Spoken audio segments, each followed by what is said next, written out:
Hello, everyone. My name is JD Calderon, and this is Indie Comics Explained. And yet again, I brought another fantastic group of independent comic books creators. So please hit like, hit subscribe, share out the video, let everybody know we're here. And I got this guy all in red today. Here he is. What up, kid? What's going on, bro? How is everything? Nothing much, champion. Yeah. Yes. It's funny. I was out in Little Italy today eating some sausage and peppers, right? And I kind of enjoyed it. So I'm hearing that I'm not the only one. I'm not the only one that likes that kind of thing. So why don't you bring out everybody else who's going to be hanging out that loves, sausage and peppers? You want to do that? All right. I'm going to hold it all in. You know that, right? Ready? I'm holding it in. I'm holding it in. Here's my Coco. What's up, Tom? What's going on, guys? What's going on? Tom, I don't like the fact that you shaved, bro. I'm not happy with that, kid. Yeah, got tired of that shit. It's springtime now. I don't need that nonsense anymore. Come on, bro. Leave it on. Listen, it reaches a point where when you're drinking your drink and it stays there, right. That's too much. Right. And it has to go away. So that was it. I get it. Yeah. I get it. All right. Tom, real quick, introduce yourself. Tom Hutchison, Big Dog Inc. writer, publisher, art director, all things Big Dog Inc. Yeah. All right, cool. What's up, Dan? Hey, my name's Jimmy Dean. Yeah. What's up, everybody? I like that. Way to be.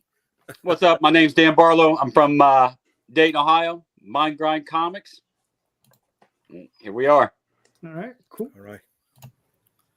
What's up, Sean? What's up? I am Sean Wood, and I'm live right now with Recon and the Little One, and I'm known for the Fog Within 1 through 3 so far, funded on Kickstarter. All right, cool. Isaac, you made it. Yeah, if the power continues to hold there. Power went out, the net went out right after that, because of course it did, right? Florida's getting hit by a fantastic storm right now. Mm-hmm.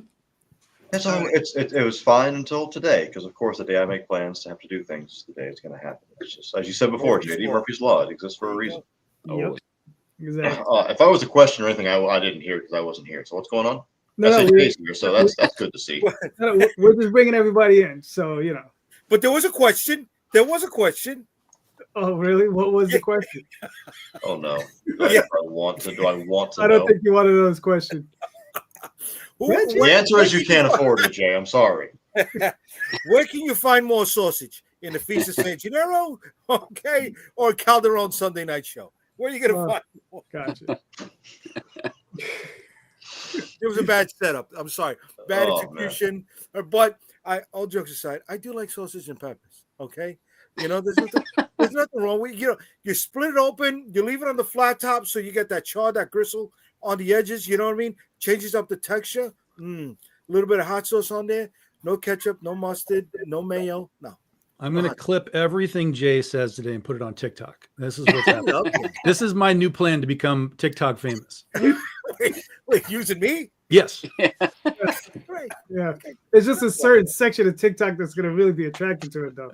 Bro, if I could make money off of my fucking hairy ass, it'll be like that guy who got a show made.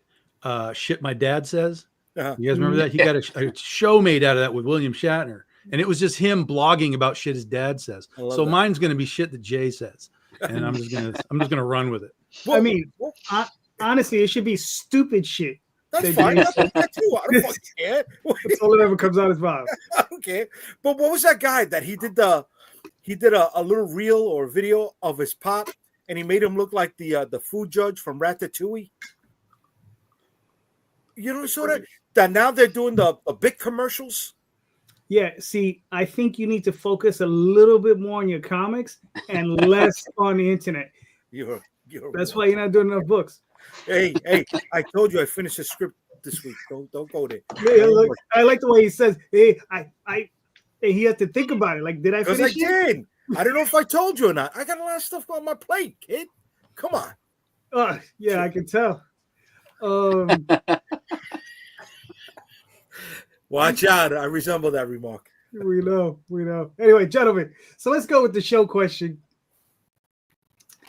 At what point did the comic industry stop caring about creators' rights and there's a second part to that.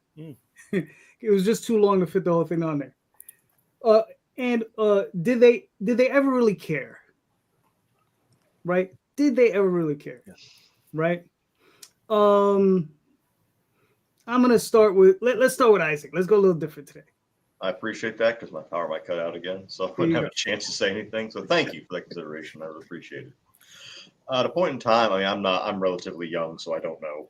I'm sure at a point in time they did. What happened to comics is the same thing that happens to every entertainment medium at some point in time. We're seeing it right now in video games the most. It made money. So guys in suits show up saying, I can make money off of this. Call my investors and let's see what we can make some money. And then they pump out a bunch of generic BS and they don't care who creates it. And they're not going to give you any rights or chance because they're just going to make money and call it a day. Comics have been that way for a while with DC and Marvel. And we're seeing a lot of guys. I saw Rick Remender come out and call them out for doing that. Yeah, we all know that's how it is. Every single person I've talked to in comics, as far as big names go, so he's been like with Marvel, DC, Image, Action Labs, whoever's been published by internationally or whatever you want to call it, have unanimously given me the same advice every time, and that was never talk to a publisher, never go to those guys. They're going to take 99% of everything, and you're going to get nothing. I won't say his name. I don't know if he'd like it or not, but I do know one of the guys I know that used to work for Action Labs told me that if he went to a convention and wanted to sell his comic, he had to buy copies of that comic from Action Labs and pay their price to be allowed to sell it at a convention. He couldn't just get his own books. He wrote and drew himself. He had to pay to get them and then sell them for a markup to actually make any money off them. So I'm going to say no, they don't really care. It's just if you I know everybody here, you want that Netflix special, right? Everybody wants that. I have been told that sucks because they will just change everything and you can do nothing about it. And I don't know if you guys ever worked in Hollywood. I haven't, but known guys who do. The average price for a script is on $70K, which that's kind of a decent chunk of change, but at the same time, compared to spinning it off into a multi-billion-dollar franchise or what have you, let's say Friday the 13th, going through that battle now is nothing. So no, they don't give a damn about you at all. They never will. Not as long as guys in suits with no souls are in charge, and I don't see those guys going anywhere anytime soon. It's possible back in Stan Lee's day, back when it was kind of new and blooming and very passionate, that was more about that. Oh no! But no! I wasn't there. See, I wasn't there. I don't know. Back then. No, see, I don't know. They were literally stealing Jack Kirby's art pages and not giving it back to them. So no, back in the early days, it was almost worse. That makes sense. I know if you guys haven't seen it, anybody else hasn't seen it, the documentary was it Batman and Bill. It's really good. Batman horribly Bill Finger. Yeah. Horribly depressing. If you watch but there's horror me in stories tears. all over the place, Tom, right? At least Jack Kirby knew his pages were getting stolen.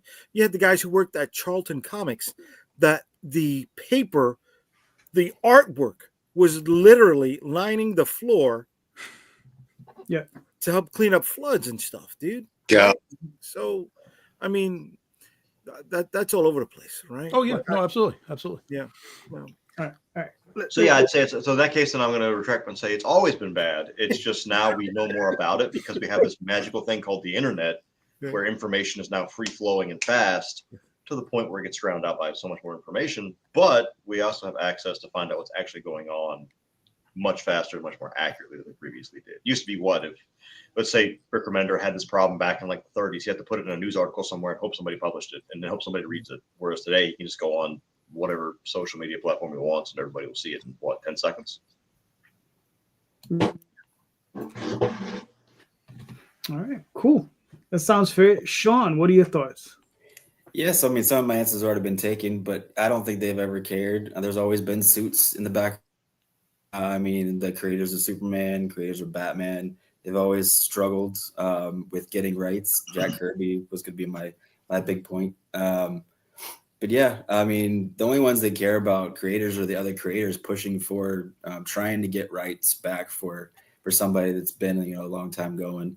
And that's really the only thing I've ever seen or heard about is the ones that care.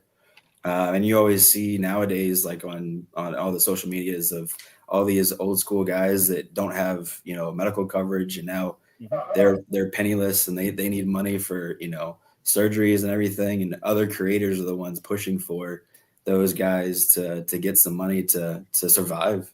And of course, like Rob Liefeld came out, recently about the movie with Deadpool and how, he was snubbed and all that stuff. I don't particularly agree with everything that he says, but, I see the creator side of it and how he was snubbed and, he felt insulted about his creation from the beginning. So, yeah. All right, that's fair. Dan, what are your thoughts? Yeah, I want to reiterate what Isaac was hitting with at first, that the creators, even back to, Siegel and Schuster and stuff, was just not getting paid and for what they was giving us.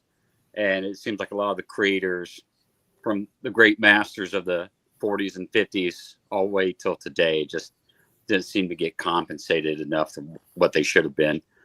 And I think that carried on over to, I want to say, some of the smaller companies as well. I don't know if it's because their budgets, but it just seems like any creators that submitted their work to some of these smaller publishers ended up, not getting what they deserve. So it's just something to look out for. And I don't know how there are many examples of where creators have been given what they deserve. So I don't like, oh God, I'm trying to think of his name. He just passed away a couple years ago. Batman artist. He did his continuity comics back in the 80s. I think Neil Adams. Neil Adams? Okay.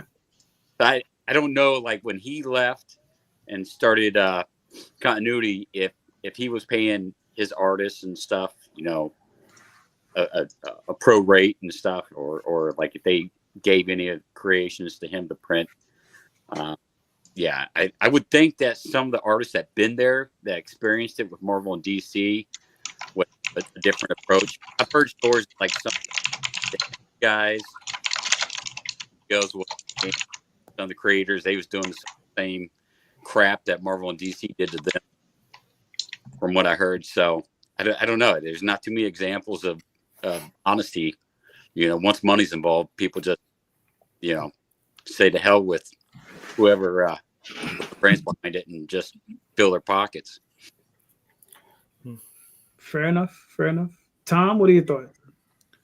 Yeah, so like I said, when all this got started, artists were getting scammed, writers were getting scammed. It was all just give us what you have for as little as possible. As you got into the 70s, Neil Adams is one of those guys that fought to get, Kirby's art back and all that kind of stuff. So you got into the 70s and into the 80s, things started to change, things started to get better. When you had the 90s boom of sales, things were great comparatively. Page rates were high. The comics were selling so much that they were getting legitimate advertising in the books. So that was, helping subsidize things. But really at no time, if we're going to talk about the rights of creating, at no time has those publishers ever cared. That they may have paid well, but they didn't say, hey, you created Venom. Awesome. Here's a bonus of any kind. It was just, yeah, you created it. Here's your paycheck. Move on to the next issue. And that was it. And that was sort of the impetus of Image Comics. Is McFarlane was like, dude, I can't even get a t-shirt and you're using my art. Just send me a shirt. And they wouldn't send him a shirt. So I don't think there's ever been a sort of a rights thing in that capacity. There's always been pluses and minuses as far as page rates, royalties, all that kind of stuff. If you sold so many units, you'd get royalties, and all that kind of thing was happening in the boom. But then once the boom went boom, all that basically collapsed. And so you'll hear a lot of artists now and writers and stuff saying like, yeah, their royalties are basically nothing now because we don't sell enough units anymore.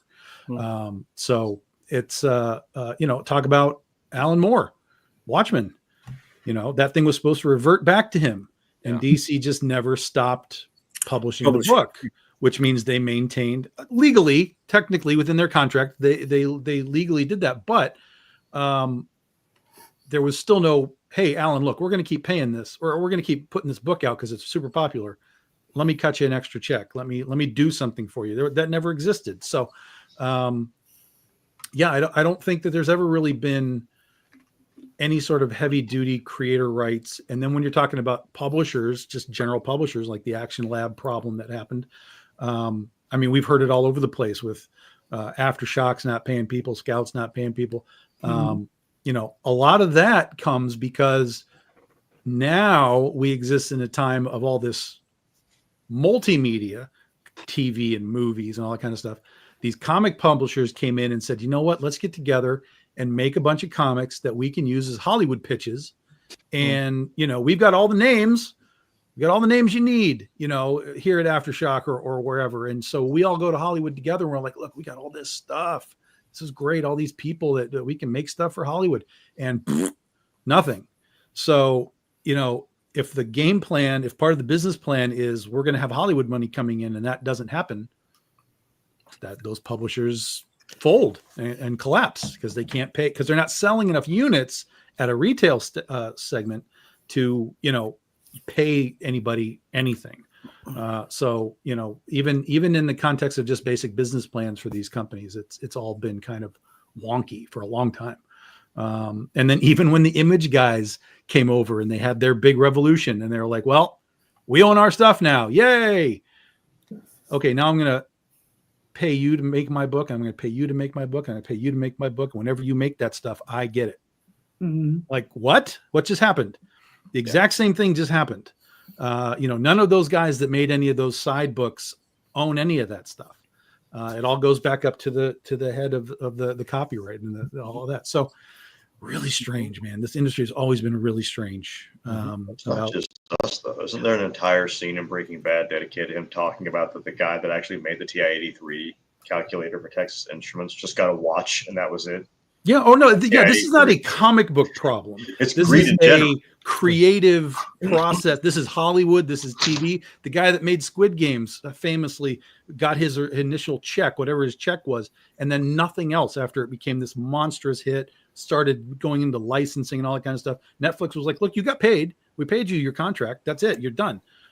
So yeah, no, it's a creative problem. It's not a comic book problem. It is a across the board creative problem. And now we have the added element of AI coming into the fold, where now companies can say, look, you're not happy with this contract, we'll just use AI.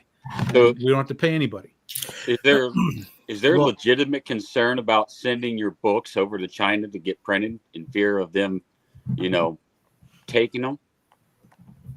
They're not going to, what do you mean take them? Like, I've heard like some creators say they won't print their comics in China because, you know, they don't really, they can just go ahead and use your ideas or, you know, reproduce it. I mean, listen, everything that you make is on the internet anyway. Right. It doesn't matter. Once you produce a comic book, somebody's photographed it, scanned it, it's on a torrent, it's out there. Okay. So, you know, it's not like a mold for a toy that they can use it to bootleg their own stuff, right? In third world countries. Okay. You know, this is a slippery slope, right? Because you can argue for and against, depending on what side of the table you're sitting on, at what time you're sitting at it, right? We could talk about this. We could talk about one of the most hated or controversial heads of Marvel of all times, Jim Shooter, right? And he was the one who implemented the royalty rates. Now, did he understand the movies were coming and that down the line? Maybe not. I don't know, because he was the one that brokered the Secret Wars comic book and toy deal, right? But he set those things up in place for people like Rob Liefeld to get a bite every time one of his creations was used, whether it's in a toy, t-shirt, XYZ, here and now, forever. All right? So he's getting paid out. Paul Levitt's the same thing. Paul Levitt's introduced royalty rates even before Jim Shooter did, right? But yes, going back to Neil Adams fighting for Siegel and Schuster when the Superman movie came out, right? He made news, right? like on actual broadcast news, fighting for those rights, right? And I keep forgetting which one. I know one of the creators was working for the post office at the time that the movie came out, and one of them was delivering mail, like a courier, not postal mail, to the DC offices, right? And doing work in nudie books to keep the lights on. Okay, cool. Not cool, excuse me. I mean, cool isn't to keep going forward. When we look at movies, right? The guy who directs the first episode of a series gets paid in perpetuity for that, right? As if he were the creator of the series. All he did was direct the first episode. The reason why he gets that is because they have a union behind them, right? The arts, we don't have a union. We don't have a guild behind us. We don't have a system like, plumbers and carpenters do, right? Where there's an apprentice who has to work underneath someone a certain amount of time before they can be viewed as someone capable to producing this product. And could that have been something that was set in place years ago, or maybe at the formation of Image, to counter what Tom was saying, of creators X, Y, and Z working on the product that creator A made, right? Could that have system been put into play when they had the opportunity to do that? Probably. But we're not there. We're here now. And the only thing we have in our back pocket is learning all these lessons from everybody who bit the bullet and trying to keep that from happening to us. But we are not draws. All right. Let me use Robert Kirkman, for example. Had he not developed his name doing all these other works, and he just came right out the gate with The Walking Dead and with Invincible, would that be the powerhouse that it is today? Or would he be here with us working these circuits, right, to try to promote that product? So there's a catch-22 to it. You got to build up your name somewhere. You got to be that draw. You got to become that person who sells those tickets, who sells those copies. Unfortunately, that means you also got to keep the lights on, and you got to get that paycheck. And if getting that paycheck means these are our stipulations, you can either take them or we'll get the next guy to do it. What are you going to do? Right? It's that catch-22. We could talk about old stories. We could talk about how Greg Pak received a small little stipend from the Hulk showing up in Ragnarok because of World War Hulk.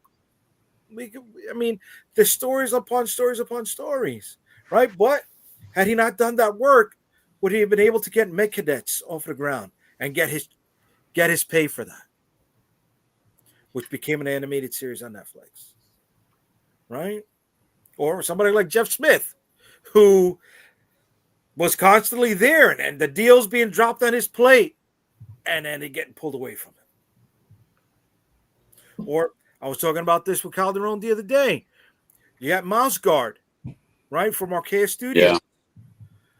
Mm-hmm. Millions upon millions of copies sold. They greenlit it. It was going to be a mocap movie, right? And the studio, everything set up, and I'm not familiar whether it was $2 million or $20 million invested. And then Fox was bought by Disney, and 2 weeks before principal shooting, they pulled it. Yeah. So it's there's all of this. All we can do as independent creators is protect our necks. Listen to this information, absorb it, follow up on it, try to learn from it, and apply it to the work that we do from here forward. Because if not, at the end of the day, the only one getting screwed is us unto ourselves. There's a thing I used to say, Jay, back when I used to work in retail a long time ago, which was a terrible job. But the guy who makes the money ain't the guy who makes the money. Yeah. That's every industry. Yeah, 100%. 100%, brother. Yep. But Yeah, I I gotta mean- figure out how I can exploit other people to do that for myself. That's the challenge now. Like, how can I do this? It's a challenge for all of us. But I mean, I think something I heard recently, it rings true, and I mean, you guys probably heard this before. You don't get what you deserve. You get what you negotiate for, right? Okay, way to be. And that's the facts, right? So if you don't negotiate for it, you're never gonna get it. It's why who's the guy who did created Batman? What, Bob Kane? Kane or the one that developed Batman? No. Finger. Bob Kane, because he's the one that was young and showed up with a lawyer, and he was able to negotiate a good deal for himself, right? The same thing with the guy who created Wonder Woman, right? He also negotiated a very good deal with him. He was an adult. He was a college professor, showed up probably with a lawyer and a nice suit, and he was able to negotiate a really good deal for himself. That's funny. You brought up took his paid on. You brought up two examples with DC Comics, which was a company that was just laundering money for the mob and didn't want the heat. So yeah, you could have pressed them a little bit farther with anything and could have gotten almost anything you wanted. Mm-hmm. But I mean, in those two cases, it worked. Jack Kirby, unfortunately, maybe didn't have enough foresight to say, okay, we need to talk about, negotiate this. That's unfortunate because he was in the time and he was to him, it was probably just a job. You know what I mean? And when you're in that mode of just work, what are you going to do? It's just a job for him, right? Right. It's just a job. Right. And then later on, it becomes something different. Right. So I think it's weird because, I mean, I've been at conventions and I don't know if this has ever happened to you, but I've literally had I've had a publisher walk up to me and be like, I like this. I like this thing you got here. For 50%, I'll take it off your hands and, and I'll publish it for you. And I just remember I looked at the guy straight in his face. I laughed and I was just like, no, thank you. I was like, you can just keep walking. Then he sent me an email that I deleted. Pretty much. Where's Ashton Kutcher? Am I getting punked right now? That's hilarious. You think anybody's dumb enough to believe you, man? That's great. Where's the camera at, man? I've been Yeah. No, what's funny is after the show I can mention the name of the publisher. But I'll mention the publisher. Baby. Come on. So yeah. At the time when he did that, did you have a bunch of products on your table? Yeah. It was for Tall Tales. We had been publishing that thing for years, and we've been selling books for years. And he just walked up to us. He was just like, "Yeah, this is really cool, man. It's just I could really sell this for half." I was like, just keep walking, buddy. It was like, we don't need you. So yeah, it was just hilarious. And there are other situations. I'm currently in a negotiation for something, and so we'll see how that works out. But yeah, I mean, you have to negotiate, right? You have to read contracts very carefully. I was recently sent a contract, and to say no bueno, right? So, you have to read those contracts very carefully. And I would always suggest, having other people read them as well. Because, I read it and I'm like, am I going insane? I mean, I'm seriously, I sat there and I had to ask myself, am I going insane? Did this human being just send me this piece of paper? Right? And I thought I was losing my mind. I was like, let me get a couple other people to read it. Everybody who's read it said the same exact thing. I said, okay, so I'm not crazy. Right? So I was just like, all right. And I had one person who was, who had a legal eye look at it, and they were like, yeah, dude, this is not a good thing for you. So say step one should be just getting a lawyer. Like, have a lawyer read it over. It's going to cost some money, sure, but a lawyer is going to at least be able to tell you like what the jargon means. And if you've read contracts, dude, there are people who know how to make you say yes to things you don't know what you're reading. So you get a guy who can translate that. I'll be honest with you. I've read plenty of contracts, and in this one, it was as plain as the nose on Jay's face. That's plain. The contract just says, we have a right to call you up at any time and use your backside for our enjoyment. Pretty much. I like this part of the contract. Is this a must? Am I getting paid when it's your enjoyment? No. This is part of the contract. You're on call 24/7 for our entire staff. Yeah. So I mean, yeah, it's one of those things where it's just like you have to just be very, very careful. And the thing is, it's like Jay said though, is like if you want to build your name, sometimes you have to make the sacrifices of maybe giving up some of those rights, right? If you want to, like, you want to build up your name on Spider-Man's back, because that's basically what you're doing. You're gonna not get. You got to realize you'll be lucky if you get any royalties, because sales aren't that high these days. You're never gonna see any overseas royalties, because that's I'd always suspected for a long time that's where Marvel was making their money, and it's been people have come out and said that's where they're making their money. Right? They're making it overseas. So, and then they don't pay any of that stuff over to their creative teams, not a cent, right? Right. We know that because, and sometimes it doesn't work like that. Excuse me, because you had Greg Weisman, right, the creator of Gargoyles, multiple cartoon series. When he came out, one of the emails of his came out, and it had his contract for his Spider-Man work, and he was barely getting $3,000 a script. Right. So he was making roughly $150 a page. That's what he was making, because it's 20 pages. At that level, that name was that. And did he need to take it? Right? Were there other caveats involved in that? Did he have a bite later on? We don't have that, because we don't have a union or a guild to set those parameters for us. Yeah, maybe once a week somebody will post, oh, these should be the current page rates, right, on whatever social platform. But is it adhered to? Do we follow them? Do the people who put them up follow them? Yeah, but here's the issue with that, though, right? You have the guy from Gargoyles, right? So you got $150 a page, right? Now, granted, he did Gargoyles. He has a name for himself, but in comics, does he have a name for himself? Not really, right? He's making what he's making, whatever that is, right? Let's say we come in, we'll make whatever we make. And if we had a union, they would argue for us to maybe get more or whatever. But let's say you have someone like Grant Morrison come in. They're going to be like, nah, screw those guys. I don't want to be part of that, because I'm going to negotiate for $1,000 a page, right? And they're never going to see that type of money, because they're not Grant Morrison. Okay. And then you got us. Oh, my God. Hey. Well, yeah. Win. Shit. Right. $3,000 for the fucking book? Sign me up. You know what I mean? Come on, man. But that's because that is something that we could trade on later on. Right. Because here's the thing. What? That's 100% right. There's two sides to that. One is, yes, you can trade on that. Hey, look, I'm a Marvel guy. I wrote Spider-Man. You can tell comic conventions I wrote Spider-Man. That has value to them.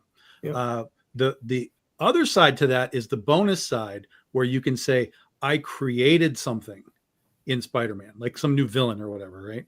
I created that guy. Now, you might not get shit for it from Marvel, but if you can then go again into the creative world, in the creative space, and say, look, I created this guy that Marvel is now using and has turned into this gigantic thing. I can now create something, for you or myself. I created that guy. Now I created this. Let me take it over here. So there's aspects of it that can still work for you, even though you are still getting the shaft. I'm not saying that you're not still getting the shaft, especially if that thing becomes $1 billion movie or whatever. But there are things that if you want to exist in the creative space for a long period of time, you can sort of stack these blocks. I worked on Spider-Man. I made this bad guy. I went to Batman. I made this guy. You can stack this stuff for yourself, and then ultimately reach a point where you're like, I've done all this. Now, guys, I'm over here doing my own thing. And you try and drag those people over. Yes, because there's those intangibles. Adding to that, John Byrne, right? What has he worked on recently? Do you know? Well, not much. Very few and far between in the last 20 years. Okay, so for the last 5 years, on his own, he was penciling new on his pages, his website, all right? Posting them online for free, for anybody can read them. Did 32 books worth of pages for free. They look great too. And guess what? The intangible to that is he was selling those pages for $5 to $10 per page. Approximately $3 million went into his pocket selling those pages for free. Mm-hmm. That's listen. What you just described is fan art prints. Yeah, That's what's happening right Yes. now. Yes. Except he had originals. Yes. That's the difference. Right. But yeah, he was making something on the side, didn't Yes. charge for it, couldn't charge for it. It would be illegal. Right. And then sold it. And yeah. Mm-hmm. Yeah. Yeah. It's all original artwork. All right, Jay, what's Yeah. your question, brother? Okay, cool. So here we are. We're talking creator rights today. Creator rights. Okay. How far are these creator rights going to extend? Is it just to you? Is it to your loved ones? Is it to your progeny? How far down the line is it going to go? I want to use these examples. You've got the progeny, you've got the descendants or the people from the Seeger and Schuster camp, right? They put the block on the Superman movie in the UK. Mm-hmm. All right. But then on the other side of that token, you got Lee Falk, creator of The Phantom, Mandrake the Magician. Do we hear about him ever? Do we hear about Seagar, the creator of Popeye? Right? Or is it all going to King's Features? And if we're fighting for one, do we fight for all? Or because those are unknown quantities, do you leave them off to the side? All right. Sean, you're up. That's a hard question. I mean, morally, and what you want everyone to do is everyone equally, look at everybody's rights and keep everybody's. But that's never going to happen. I don't think that's possible. Like you said, the bigger names, it's a lot easier because it's in everyone's mind. But at what point do you drop off that list and you go to public domain? I mean, Popeye is public domain and everything and stuff like that. I don't really have an answer to that question. That's just more to think on. Okay. All right. Dan, you're up. Yeah, once the genie's out the bottle, man, if it's public domain, it's going to be hard to put it back, damn near impossible. So stuff that's going to be public domain in the next 10 years, maybe there should be something in there for their kids or grandkids to be able to maybe publish it now and retain the rights to those characters and, try to keep it going. But I don't know if that's, if that's the legal way to do it, but yeah, it's pretty much screwed. But as far as us as creators, can we will our characters, our creations that's copyrighted by us to our kids or whoever else we want to? We should be able to. Well, you can, but that doesn't affect copyright or public domain at the end of the day. That just means they have ownership and control over it for X period of time. But the whatever public domain laws are, I think it's something like 95 years after the creator's death or something like that. Okay. It still kicks in. Now there are really weird. Yes, because you domain. But ultimately, at some point, once it's public domain, it's public domain. But then it kind of comes out in little pieces. So like Mickey Mouse is public domain, but not what we know as Mickey Mouse is public Just domain. Steamboat Willie. But but every year, little pieces will again become public domain. Same with like Winnie the Pooh. Now Tigger is public domain. As it goes along, things just kind of become public domain. You'll never get around that. But yes, you can. If you have a company and you pass away, it can become the ownership of your kids or whatever trustee you want to give it to 100%.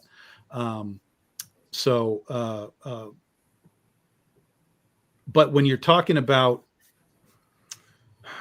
there's just a lot of laws about all this stuff. And as like what Jay just said, like it's different in the United States than it is in the UK. That's why the Schuster estate can do what they're doing to kind of try and block Superman. But if the Siegels and Schusters wanted to do Superman, all they got to do is wait about 8 years and they can just do Superman again right now. They can say, hey, look, it's public domain. The Schuster and Siegel family are back on Superman and they can just start making it. They don't have to worry about DC anymore. However, trademark is not the same as copyright in public domain. So you can't literally come out and just say Superman on the cover of comic books. So there's tricks to a lot of this kind of stuff that you got to be careful with. You can't use the same logo, same likeness. Yes, you can use the likeness. That's basically what it is. You can use that original Superman. You can use, he can't fly. There's no kryptonite, all that kind of stuff. That comes much later. So it's like the original Superman who can leap tall buildings in a single bound. It's that guy.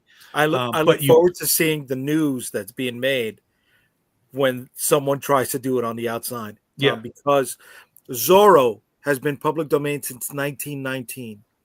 Try to do a Zorro comic book, right? And Zorro Productions Inc., the holder of that, will come for you hard, dude. Yeah. Well, again, there's trademark, which is Zorro, on the front of your book. That's where you run into problems. But if you just have Zorro guy, there's really nothing they can do. However, if someone is litigious enough, they can just say, look, we're probably not going to win, but we're going to scare the fuck out of you and charge you a lot of money to go to court. And most people will back down. They'll just say, I can't do it. There's no way I can do this. You know, even if we would win, it would cost me so much money, blah, blah, blah, blah, blah. Right. So a lot of people just drop out because they don't want that hassle. And there are like Sheena is like that. Sheena, Queen of the Jungle is like that. Buck Rogers is like that. There's a lot of Tarzan stuff that's like that. Well, Conan Tarzan stuff is like that. But Captain Marvel, Shazam, right? They won. They beat DC, but they lost all that money in the process. They went defunct. But then you got their arm in the UK that became Miracle Man because they couldn't X, Y, and Z. And then you had Marvel come up and utilize the name. I mean, you want to talk about convoluted history, rights, and whatnot? That is a prime example of what the fuck. Well, I got a question with the Zorro thing. Sean Gordon Murphy, he did his own miniseries that's Zorro last year. Actually had the Kickstarter and he put it. I don't know. I think it's massive. Yeah. But you guys, he worked with the company that had the rights. I think like $30,000 or something like that. Ah, okay. He didn't just do it on his own. No. And then that campaign did what, over 100 to 200,000. Yeah. So. Yeah. All right, Isaac, what are your thoughts? It's almost like a case-by-case basis.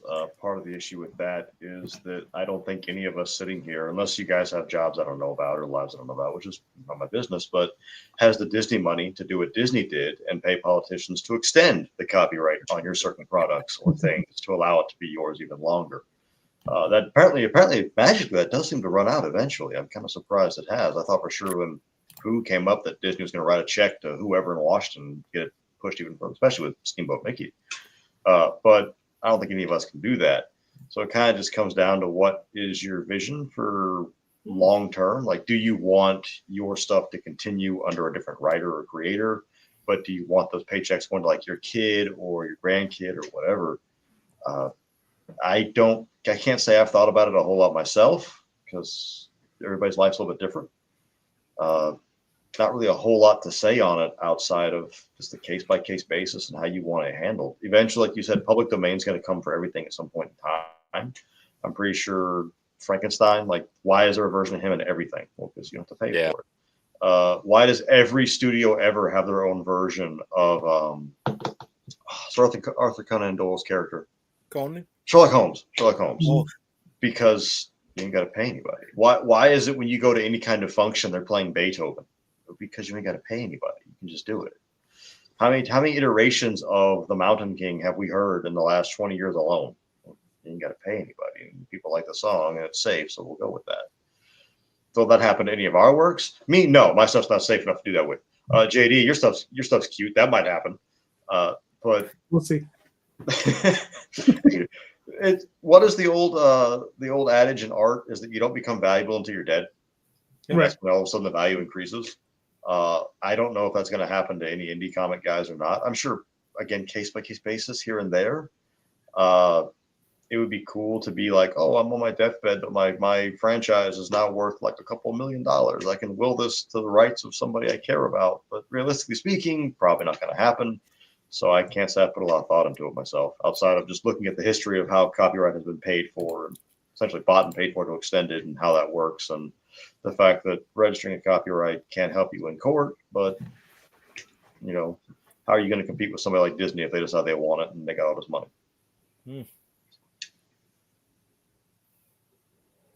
This is a depressing episode, JD. Like all this time was making me sad, man. Did we lose Calderon?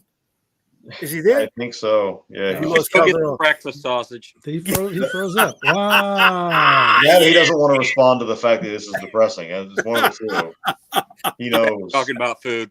Now, I heard that Kirby had like hundreds of characters that never seen print and all these ideas. Yeah.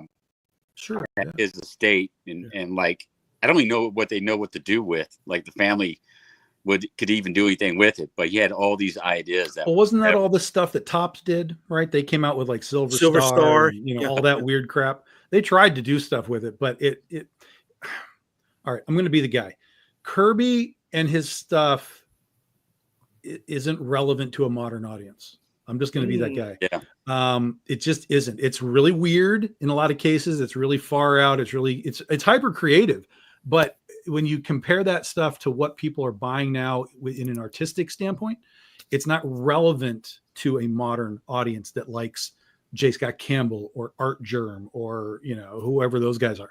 You show them that, and then you show them like Jack Kirby, whatever stuff. They'll be like, I don't get it. I don't understand why anyone. It's just it's a moment in time, and it's a key moment in time. But you could kind of see it as it was kind of going into the 90s and 2000s. The Image guys actually tried to jump on and help him get that stuff going. Like they were McFarlane and Liefeld and stuff. They were like inking his pages and stuff. Like they wanted to help him do that stuff because they all were of that Jack Kirby praise sort of group of people. But the further away we get from that stuff, the less it becomes relevant to modern audiences. Like modern audiences isn't going back and being like, oh, I want to buy whatever Fantastic Four because Jack Kirby is on it, right? Like that's not why they're buying it. They're buying it for the value of it. Like, oh, it's the first appearances of whoever. They're not even concerned with who drew the thing at that point. So there are the people that like kind of understand the history of art and comics and all that, and they understand like this is what Kirby did and this is why he's important. But there is a point in all things where you kind of start to become irrelevant to a modern audience. So do you think that'll change when the Fantastic Four comes out? No, I don't think so. I don't think so. I don't, because here's the thing. What is the film going to do to recognize Jack Kirby and tell people that Jack Kirby was awesome? Nothing. They're not going to do a thing. I'm sure he'll be mentioned. It'll be like, Stan Lee, Jack Kirby, like whatever, like in the special thanks or whatever, for sure. But like, they're not going to tell you like, oh, you got to go look at what Kirby did back in the 60s. Like that. They're not going to do that. So it won't be relevant. I don't know if this was done before, but for the Captain America movie that just came out, there was a special thanks section. But prior to that, there was this work came from these works and these creators that worked on that work. They mentioned the actual books, like I want to say so. If not, then it's definitely the creators that worked on that. Okay. Yeah. Because that was a section prior to the special thanks. Okay. I don't remember seeing that before. I think there's also the reality that, like Tom was saying, time period definitely has a translation to it. It translates not just to me, but in the audience. To go to the ultra mainstream, let's look at something like Spaceballs, like classic film, right? Yeah. Could you make it today? Would people come out and say, "Oh, this film is anti-Semitic"? And like, you guys know who Mel Brooks is? Yeah. But that may not translate to today's current social environment. Same thing, Blazing Saddles, amazing film. But I feel like if you made that, they will burn your studio down. People will be outside with pitchforks and torches. And who wrote Blazing Saddles? No, bro.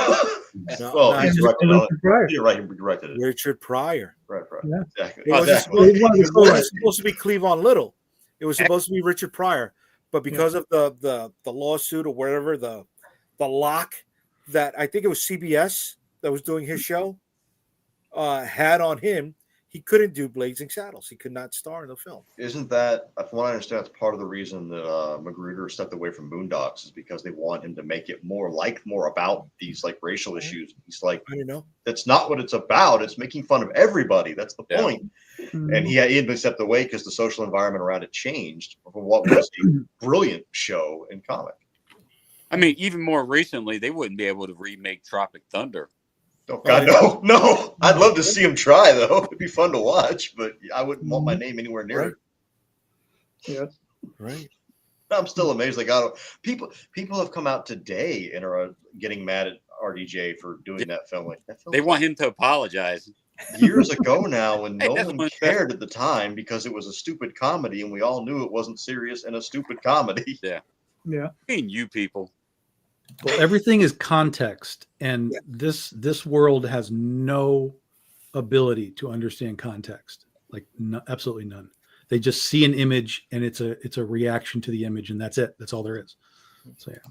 Now, The internet has proven to be a double-edged sword. Now- The good news is that everybody has a voice. The bad news is that everybody has a voice, including the morons. Which, let's face it, not everybody, but there's enough of them to have a bit of an impact. hey, That's not nice, Jay. now have you guys ever been approached because you wrote one of your characters a different ethnicity? Dude, the first interview I ever had for the first book I did, Commission, which I know, JD, you know that book.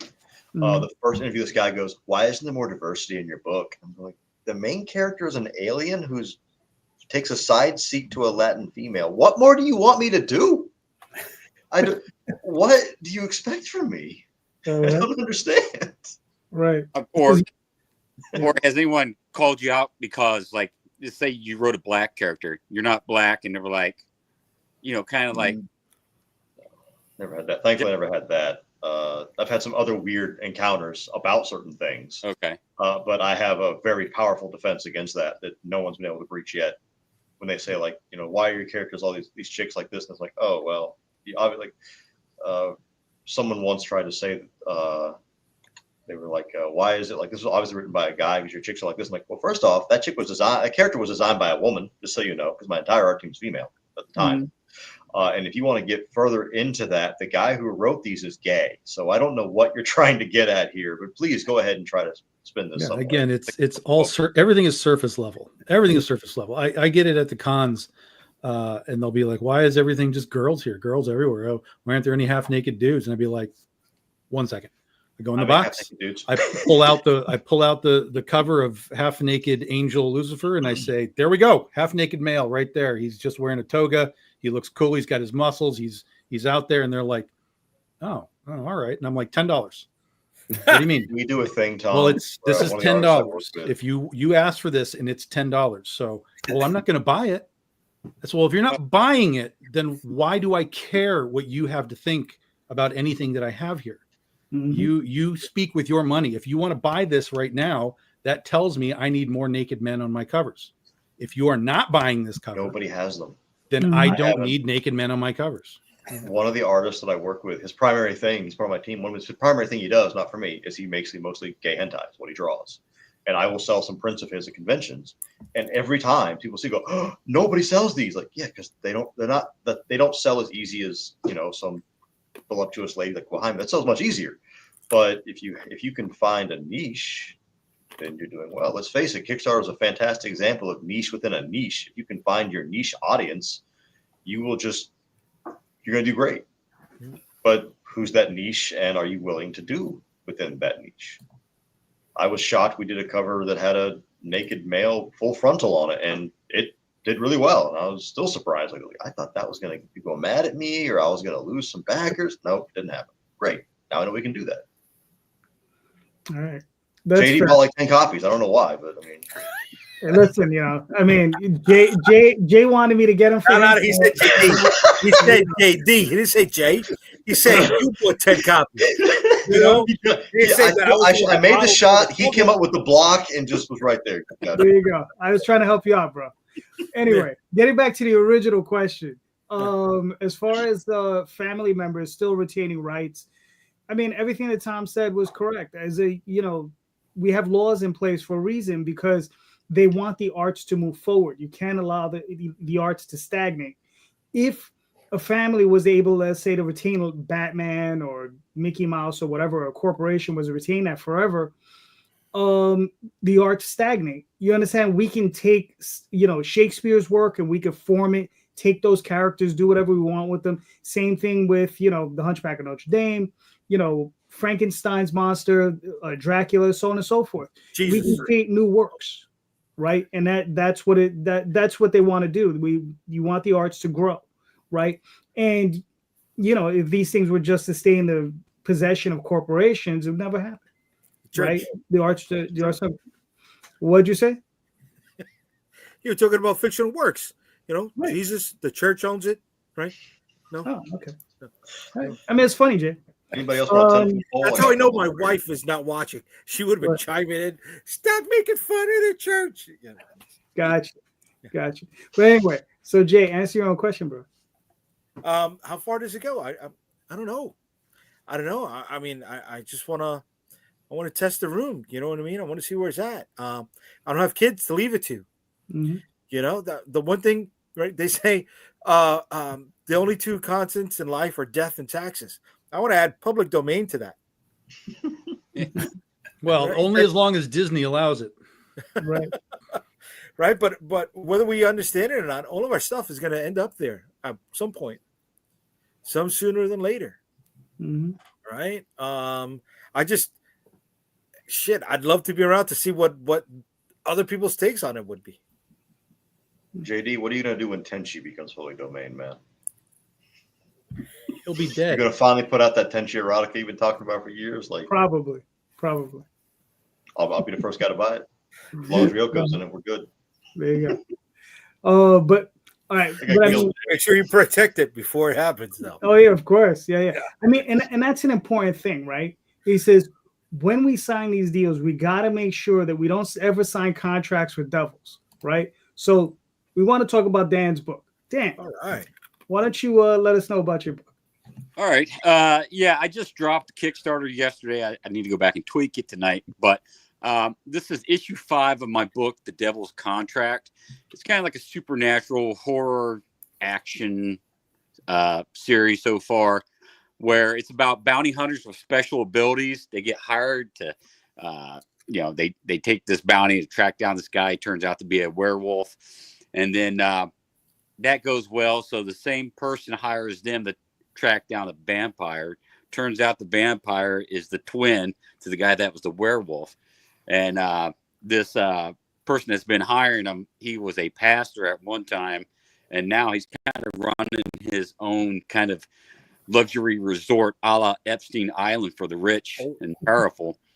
And but he's also doing in all kinds of other stuff, human trafficking and stuff. The issue 4 that I put out last year actually was a nod to P. Diddy and Jared from Subway doing some sex trafficking, who met their ends at one of the bounty hunters. The bounty hunters are all got code names. They're named after the holidays. So you have like Mr. Christmas, St. Pat, the 4th, the Giver for Thanksgiving, all kinds of stuff. And like I said, some of them have special abilities. And so, yeah, there's 2 books with this campaign.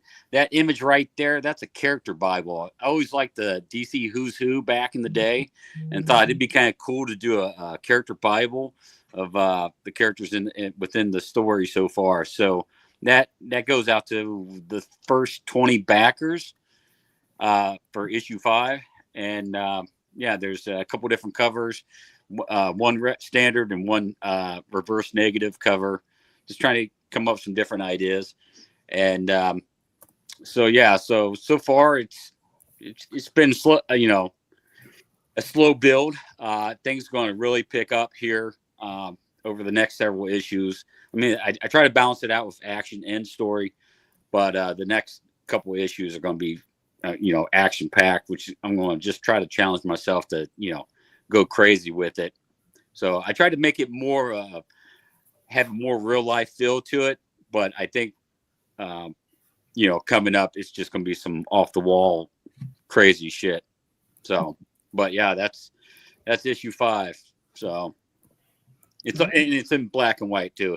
It kind of has a the classic '80s independent feel to it. I did ink washes with issue 5, and I used a different printer this time. I was using Comics Wellspring. I went with somebody else that had it has like a newsprint kind of feel to it, which I always liked. So yeah, I'm happy with it, and hope people get a chance to check it out. I am dropping the trade for the first 3 issues. I want to say after this campaign wraps up, so hopefully here in another month, I'll drop that trade. It's going to have some bonus material and stuff in that as well. But yeah, I wrote it, did the art. I do the old Marvel method. I had the idea. I just plotted out, start banging out a bunch of artwork, and it was like, you know what? I'll throw some script on this, and it just kind of took on a life of its own from there, because I didn't really plan it to be this long, but I just keep adding more stuff to it. All right, cool. Now, you are all 5 issues available on the campaign? So can you get all the back issues? Yeah, you know what? I did a digital catch up. I got to go back and tweak it because I don't have the right price on it. Oh, gotcha. I was like, oh shit! I just saw that right before we started, so I got to fix that. I would like to have a physical catch up, but I'm out of issue 2, so I guess I could add that, but I figured since I'm dropping the trade, maybe not. But I don't know. I mean, if you got the stock, I would suggest it. If you have the stock available. Yeah, I don't. Oh, okay. Well, that's different. Yeah, I got like 3 copies left. Gotcha. Okay. Cool. I mean, it looks good. I mean, you just started. You're almost at goal, and you're not gonna have a problem getting there. You got another 20 days, so you should be good. I like it, man. It looks really funky. I like it. Cool. I'll have to send you some copies. Yeah. Don't worry about it. I'll get the trade. Because that's my thing. Like, you ever hear? Like, I really don't like single issues. Yeah. I'm a trade guy, so it's like, usually I'll pick up the trade. Snob. That's what I'm picking up from you guys. Yeah. Sell well. So it's going to be interesting to see how the trade sells at shows this year. I don't do a bunch of shows. I kind of just stick around the Ohio area and hit the low key shows, just because I don't have enough product out there yet. So it takes time, Dan. Don't worry. Yeah, exactly. And Tom's calling me a snob. He's not going to call me a snob when I'm picking up his omnibus. Oh yeah. Right. He still will just call you a snob with taste at that point. Well, yeah, I guess. Yeah, that's true. All right. So, all right, man. Cool. His segue skills are just hey, listen, man. I love All right, man. I love that them. was the segue. All right, man. All right, here we are. Sean, you want me to play this video? Sure. Yeah.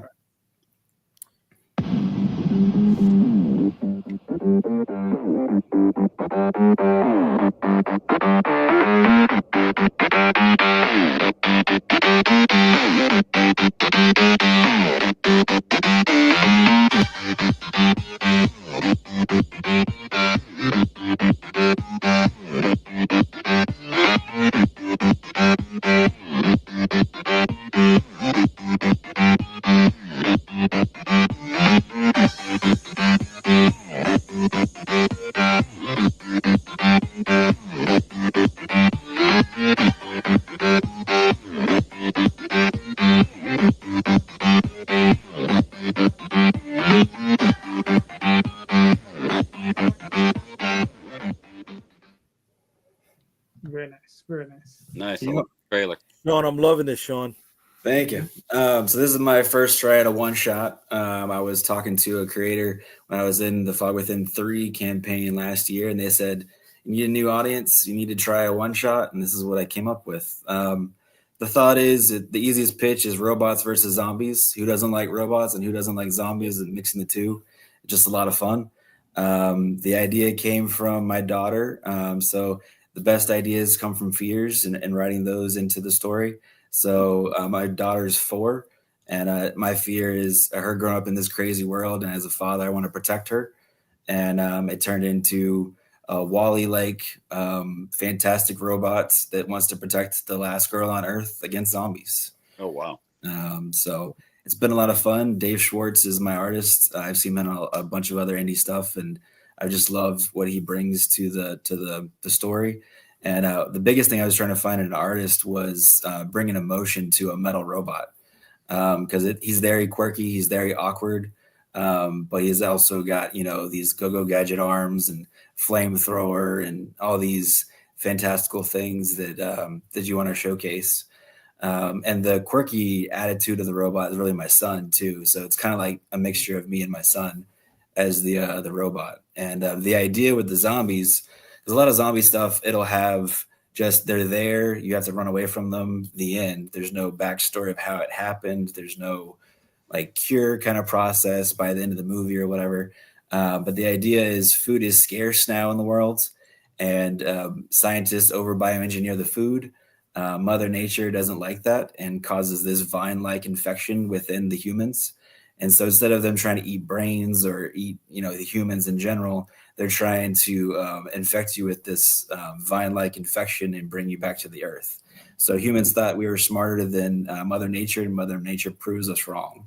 And the reason for the robots is basically there's not enough humans at some point to fight the zombies off. So they build this robot army to protect us. Eventually, by the start of this book, the war has been lost. Humanity is gone. It's just zombies. Now the robots are still around, but they're just rusting away, and they have no purpose of what they're built for, to protect humans. And all of a sudden, the first page, he hears a scream that shouldn't be there, and he jumps into action of his protocols of protecting humans. And so that there's exposition in the first page just to explain that little bit of how the zombies are there and why the robot is just wasting away, and the rest of it is just go, go, go, and a lot of action, a lot of heart, and a lot of fun. Very nice. Very nice. Cool idea. Yeah. Thank you. I mean, Really good. yeah. Well, we went over this in the other show, but we'll do it for this one. Yeah. So, I mean, I know it's a one shot, but you plan on continuing? Yep. So this is a one shot after the war. My plan is, if it does well, which it seems to be doing what I was hoping, then I'm going to do 2 other one shots in this universe. It might be the same characters, it might be other characters, but it'll be different time frames either way. So one of the issues would be the actual war of how it started when the robots were built, and be like a military kind of robot feel with the zombies. And then I'll have another one shot that is going to be based a couple years after this issue with maybe the same characters. And then it's going to be a culmination of a 4th issue of a finale. So 3 one shots, and then a culmination of everything that you've seen in those 3 one shots to make one big finale. So that's the idea I'm having right now for it. All right, cool. Listen, man, it looks really, really cool. So I mean, Thank you. And how many pages is the book? Yeah, so this one's 24 pages, and I just got all the colors back. So we are complete other than doing the letters, which will take about a week, really. So once I have the money from the Kickstarter, I'll be going to print hopefully immediately, and I'll be getting out as fast as possible, because as soon as I have this in print and ship it to backers, I'm going with my arc finale for the Fog Within 4, probably May or June, and then doing the trade for that this year. So trying to build more of an audience and just keep on going, keep on rolling with what I can get out there. I like how you show interior pages too on your campaign. Thank you. So it amazes me how some campaigns, they don't have any interiors. You're just like, wait, what the hell am I buying? Just a cover. Yeah. Oh yeah. Yeah, I've definitely learned from other, previous campaigns that I've done. It's gotten better and better, I think. And then, of course, you always want to learn from everybody else's that you see, whether people say that that's what you need to do, or you like that and you think it sells, so you just add to it. So that's what I've tried to do in the past 2 years that I've been doing it now. All right, very nice. Sean, looks incredible, man. I mean, you've already blown past your goal, your 156 backers. You got another 4 days, man. Yep. You're sitting good. Yeah, and I would like to say too, with the next stretch goals at 5,000, I'm going to do some back matter on the digital, just to give a little, recon of what he is and how he got there. But the 5,500, if I get to that point, which might be stretching it, but we'll see at the end, that'll actually add 4 pages of like a prologue to the book, physical and digital. So if we get to 5,500, then I want to add 4 more pages. So very nice, very nice. Yeah. Listen, I don't know if anyone's else told you, but you should throw in a trading card. I mean, yeah, oh yeah, it's in there. Yeah, Right. It's foil trading card. I've got metal covers, and now I've got embossed covers because the robot would stand out real nice on Very 2 of those covers with the logo. Hollow foil covers. I've got the statue. I don't know if we talked about the statue on Tuesday, but I've got the handmade statue right here. Right. It's for sale. Trying to do all the stops I could think of, basically. Cool. Very nice. Yeah. How many of those did you get made?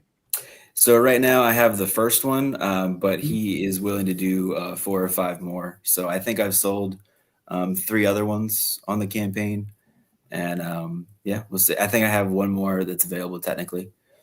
So Very nice. it takes about 2 weeks roughly for each one for him to make, and he ships it and cuts out the foam and everything. So it's very well protected. I'll be using whatever he ships me to ship it out to the backers. So I won't have to think of that to protect it, and it came out perfect.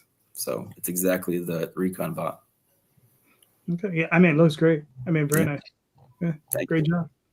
All right. Cool. Sean, you built a very nice catalog for yourself, bud. Thank you. I remember when we first met each other, dude. Yeah. You had Awesome con. I didn't even have a book out yet. I was just showing the first couple pages. Yeah. Yeah, man.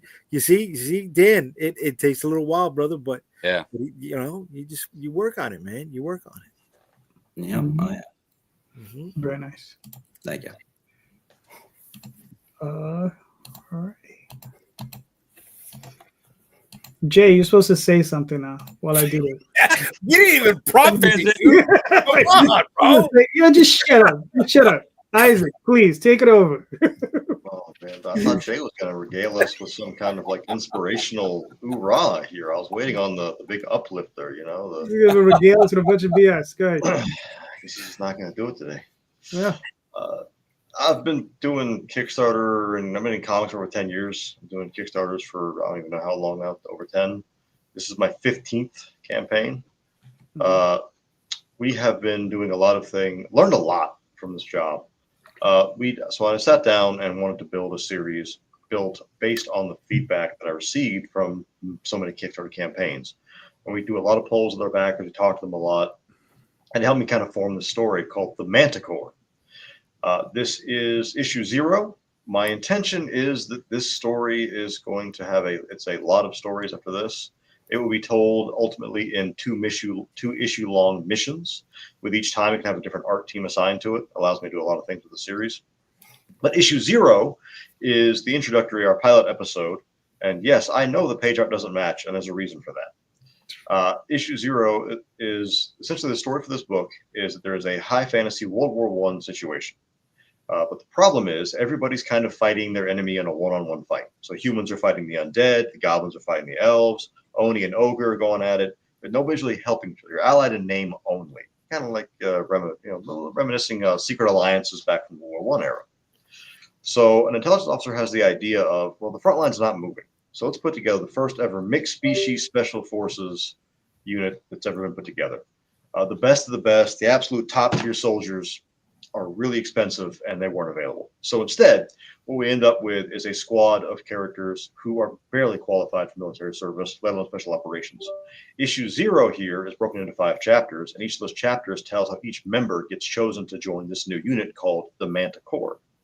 As a Manticore, the beast is a build of different kind of animals into one. So we have Manticore, like Marine Corps. First chapter there is about the first that we do on it has our elf in it. That art is by Aldi Fazan, with colors by Nox Kuro. Akane did the one you're looking at right there. We have the Zong brothers and Mitsu Blinger involved. A bunch of artists have worked on this book, and each chapter is a different artist and colorist combo each time to see how these people kind of got chosen to join this military unit. And you will quickly learn that none of them are really qualified for this at all. This is an ecchi comedy, a la like my Sucky Busted series, which currently is my #1 most popular series. And I'm happy to say that issue number 2 still holds the rank as the #1 Kickstarter comic in the lower 48's largest city in the US, outside of Alaska, because Alaska's crazy. So we're kind of echoing a lot of things I learned from that series, going on what readers wanted. The idea is this is a combination of everything that I've learned. So we're going to have some of our more serious tones we got from our Micromesium Pure Intent series. We're going to get the etchy comedy of Psyche Busted, and it gets more risque than our Mr. Suzumi series does. That being said, we have to alter our covers a little bit because of some recent actions with Stripe and Kickstarter. But hey, you take what you can take. All right. It is. Go ahead. No, go ahead. I've thrown every big gun I have at this book. The Zong brothers are on it, Noxcuro, Cute Sexy Robots, Demon Lord Dante, everybody that I've worked with in my career that people really like their work. We have them on issue 0 here.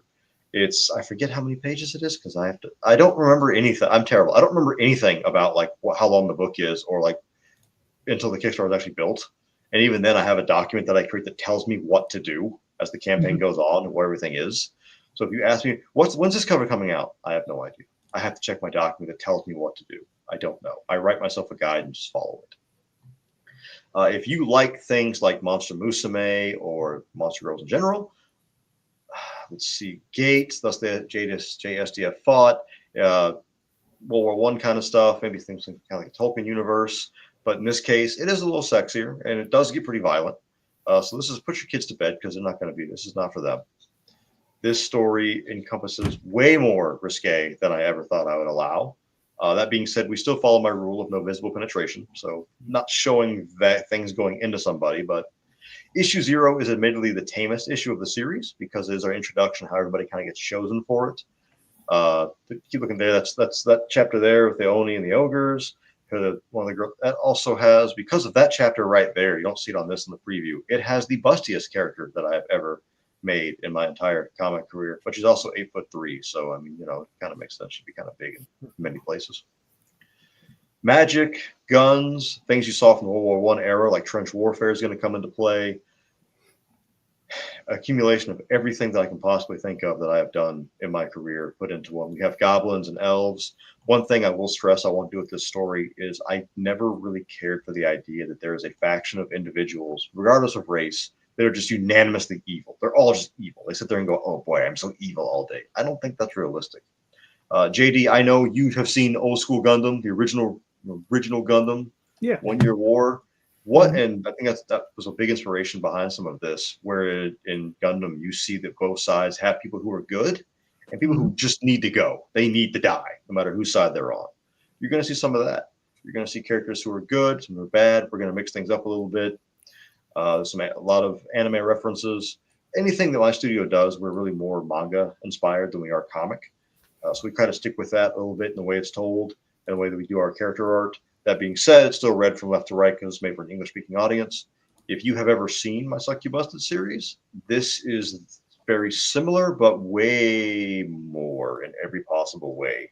The story is heavier. The boobs are heavier. Everything is heavier and better in this series than what I've done so far. And I'm very excited for issue 0.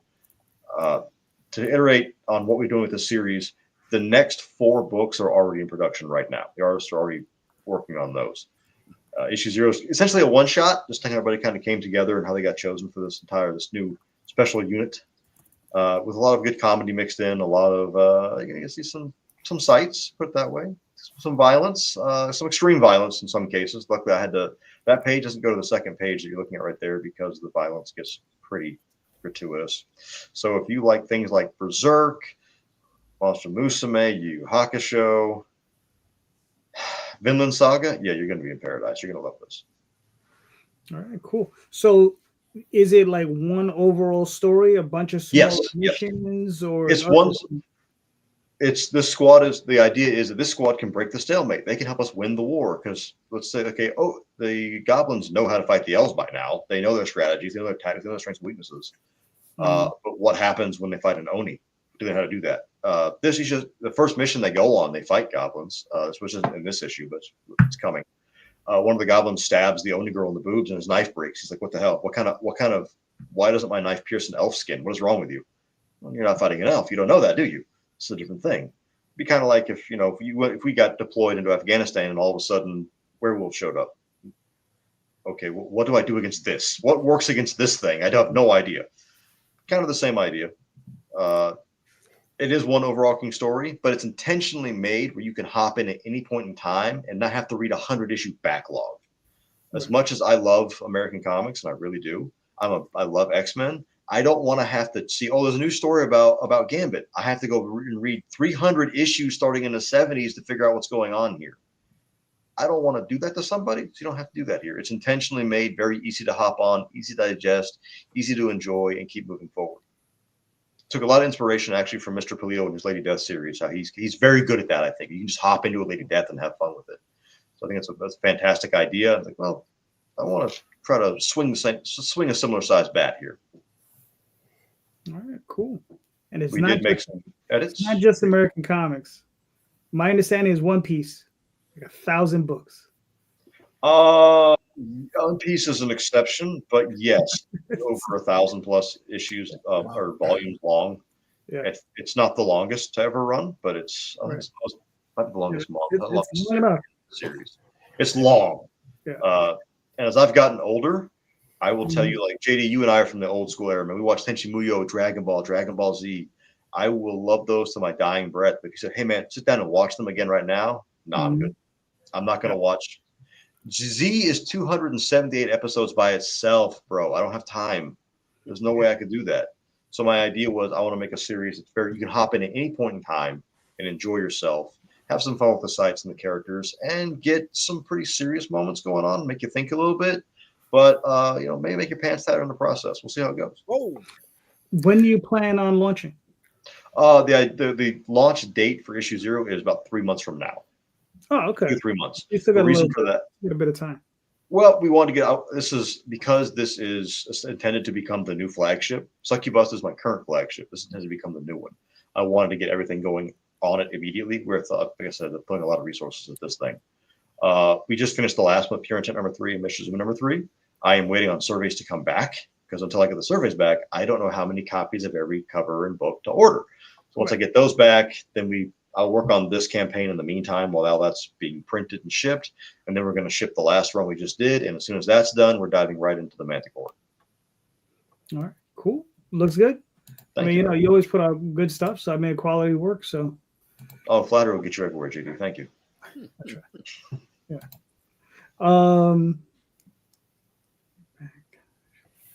So there you go. Real quick, I'll throw up Dreamweavers, which is my campaign that's currently running right now. We got 20 days left. Got 45 backers, 1,800 already past the goal. Dreamweavers is about 4 kids ranging between 8 and 12 years old. When they go to sleep at night, they come up as these 4 characters here, which are their role-playing game characters, which are actually 4 interdimensional beings that are actually pulled into our dimension, and they take over their bodies. And they go on these crazy adventures. And currently there are some demons attacking Earth, and they're trying to repel them, along with the help of some crazy superheroes. And, insanity ensues. Here's some interior pages by Matt Lunsford, who is the artist, and colored by Diego Codex, I believe is the guy's name. I forgot the guy's name. I'm always bad with my artists. But it's 48 pages in length. It's already completed. This is actually a second chance campaign. So if you've missed it the first time, you get a second chance to check it out. And this is actually something I did when I was in my 20s. And when I say my 20s, I mean like 20, 19, 20 years old. Matt was probably 1920s, Jamie? No, not that old. I was either 19 or 20 years old when I did it. So we're bringing it back. It's been remastered. I relettered the whole thing. We got it colored for the first time because originally it was in black and white, and now it's in full color. And we have a bunch of awesome covers by a bunch of awesome artists. We have all types. If you like sexy ladies, we got sexy ladies. You want just straight covers, we got straight covers. And there you go. So go check it out. You have on that one of the magical money makers, if you can find the audience, and that is I see you have a furry girl. And if you can get the furry's attention. Oh, yeah, I know. Day. Yeah, As someone who's dating one, I've learned the hard way. Like, yeah, if you can get that audience, they will love you. So when you second chance campaign, do you add different stuff the second time around, or I added 4 new covers. Okay. Yeah, I added 4 new covers. And the first campaign rule about that. Yeah. I think it's Kickstarter has a rule saying if you do a campaign, it has to have new things in it. It can't be Yeah. the same thing you've already done. Right. False. They don't enforce half their rules anyways. They just like write them down. Okay, that's fair. It's not enforced because we didn't do that. When we did Bad Kitty, I just said put the same fucking shit up there. Oh, We okay. did, For how long have we nobody seen cares. Kickstarter? So like, oh, you can't have Yeah. like certain kinds of That's what I'm sexual saying. content, and you go on there and you just see like. Don't get hung up on all your those face. rules, guys, because they can barely run their fucking shit as it is. Yeah. Well, look, even if you just have one new cover, it's good enough. Right? So that's all you really. It has one new panel. There you go. There you go. Tom, you're up, brother. Ask your question. All right, we're gonna make it depressing again. Nice. I love it. So to kind of actually spin off of Jay's question about legacy and rights and all that kind of stuff. So the basic question is, You scared off JD? yeah, he's not going to like this at all. So the basic question is, are you guys actually concerned about the legacy of your creation? In other words, the longevity of it for another, let's say you die next year, another 50 years. Are you actually concerned about it? Or are you just sort of living in the moment, enjoying the creation, whatever comes of it, and that's where you are, and that's all you're worried about? And I say this in the context of, I don't see a lot of comic book stuff sort of like we talked about with Kirby and stuff, but that's going back like a long ways. But there's a lot of stuff that gets created by indie creators that eventually just sort of drifts away unless it has become part of pop culture in some capacity. Like it had a movie, it had a TV show, it had some sort of extra level to it that people can still sort of latch onto, even though it's an older property, right? And then in the context of things like, for example, when Michael Turner passed, right? Aspen Comics was gigantic. And then when Michael Turner passed, all of that just sort of fell down. And it sort of showed that a lot of that creator-owned stuff, the value of it was the creator. And when the creator was gone, that primary creator in that case, the fan base was like, well, I was here for Mike. And so the sales numbers came down, convention appearances were not offered to the company as much. It was just a different time because Mike was clearly that spark plug, right? So the question becomes like, if Polito were to pass, what would happen to Lady Death? Are they there for Polito? Or are they there for Lady Death? Is Lady Death a pop culture icon enough to survive on its own? Spider-Man is eternal. Batman is eternal. It has outlived all of its creators. It always will. But if something like Fathom and Mike Turner, or in the case of like a Lady Death or something, if those types of things fall when the creator disappears, what are we talking about with us? We're nowhere near the levels of those guys. So now that's not to say we can't make it. It's not to say we can't push and maybe a movie gets made, TV show gets made, toys get made, whatever. All of that can happen. But are we concerned with what is Big Dog Inc. in 50 years when I'm out of here? I'm just curious if you guys, if legacy, true legacy is even on your mind. Dan, you're up. You know what? I have not had that conversation with my kids. I have 3 kids. And I haven't had that conversation, but it probably would be a good conversation to have with them soon. And I know we're coming up on the 1-year anniversary of Ed Piscor's death. Mm-hmm. And I saw where they had that convention in his honor back in August, and his family, his sisters and his mom said that they wanted to finish his Switchblade shorties or basically get it to print, because they're supposed to go to print and all that until that whole mess ensued. They did a Zoop campaign. Okay. Yeah. So, yeah, I think in this situation, it's just that's a conversation I need to have with my family. My wife probably couldn't care less. She's never even read my stuff, but my kids, especially my son, he's into it and all that stuff. I have 2 daughters that they're busy with college. They just see dad's weird shit and don't say too much about it. But that's probably something I need to have with them. And then also, a couple of characters in my book are based on friends of mine, close friends of mine. So that's probably who I would want to carry on. If there's new stories about those characters and whatnot, a couple good friends of mine. So that's probably who I would trust with my property as far as just with my characters. All right, cool. Isaac, what are your thoughts? My thoughts are I'm sad now. I don't have this. I'm going to make this even more depressing. Thank you, Tom. I don't have a family, so that's and that possibility is gone entirely. Isaac, we're right here for you, bro. Right here. Thank you, JT. I appreciate right here. that. All right. Thank you. This is the intervention I didn't realize was happening. And then my partner doesn't get pregnant, so the kids thing's not going to happen either. And my cats probably won't outlive me. It's probably, I mean, it'd be kind of cool, I guess, if our pets did, but they don't. The only person I really think, I used to think long term about it. I used to be all about like think about the long term, like well, when I get like Master Roshi age, like what's going to happen. As time's gone on, I've kind of taken the mindset of like, all right, the only person I need to beat is the guy I was yesterday. I beat that guy every time, and then what I can one day do is turn around, like look at all these things I created. I did this. I think part of that comes down to your motivations as well. Do you want a legacy? My motivation is a little different. I want to be able to turn around and say, look at all these things I did that helped people, entertained people, compared to some people that I really hate that haven't done anything like that their entire sorry lives. So it's a different, like, once again, case by case basis.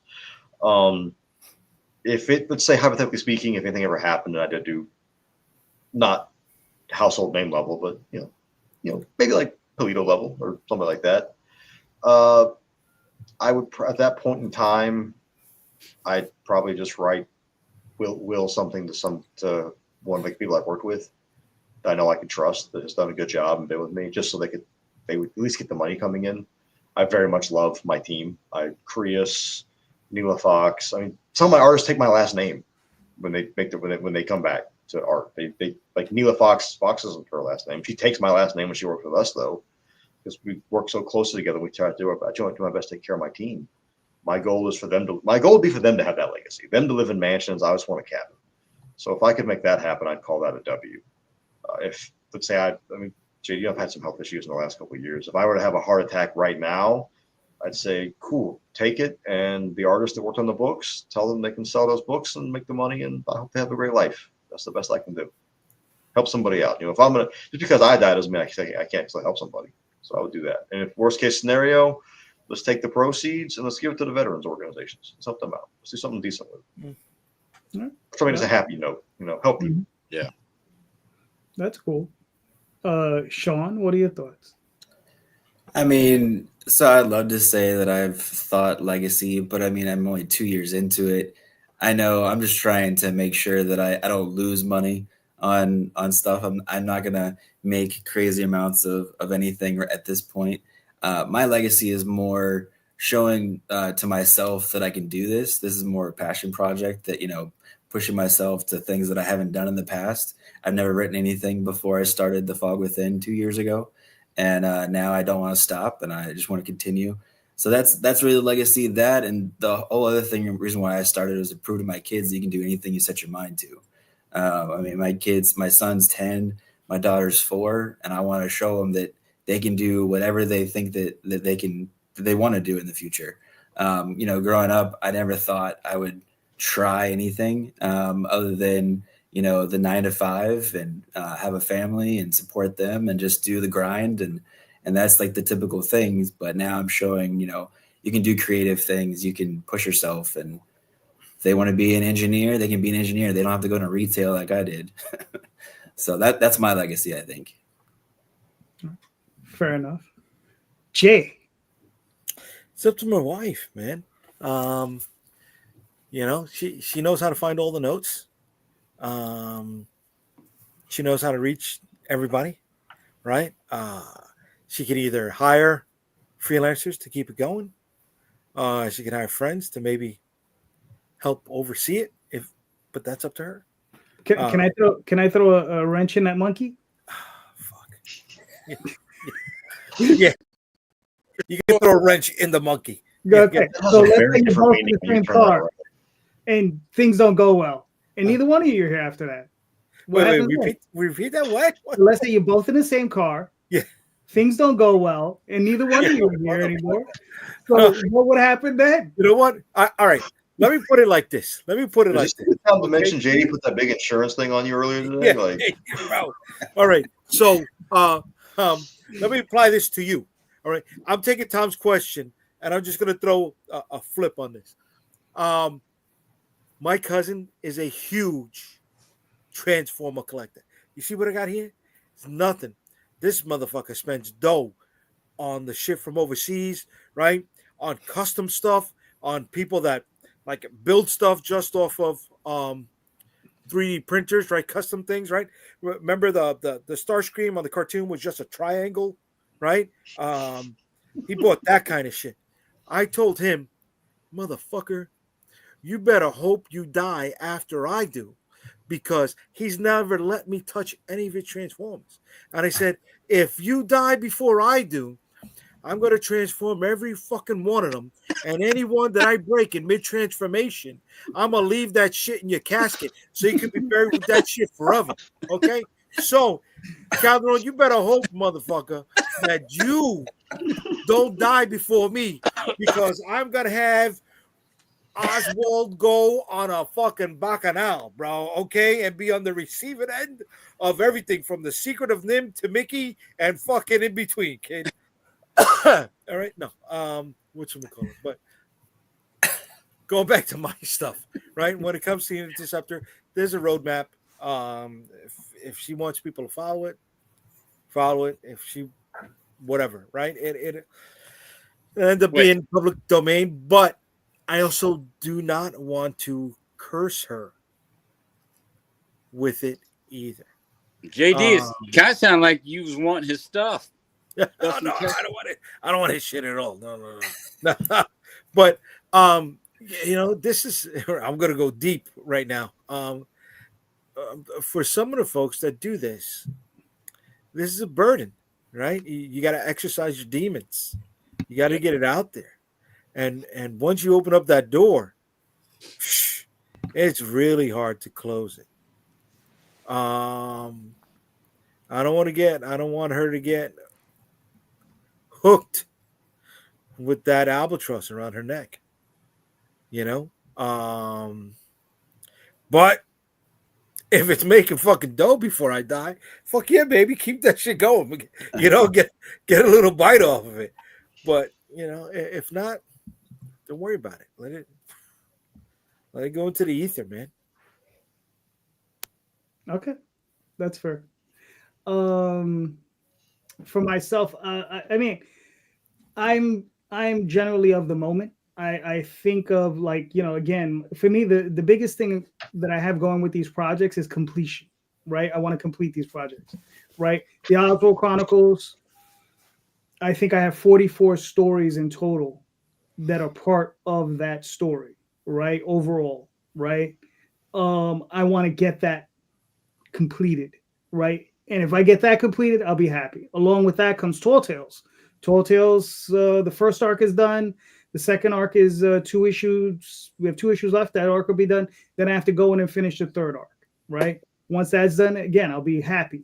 Dreamweavers, something I started, like I said, way back when. I'm finally completing it. I got back together with the original artist.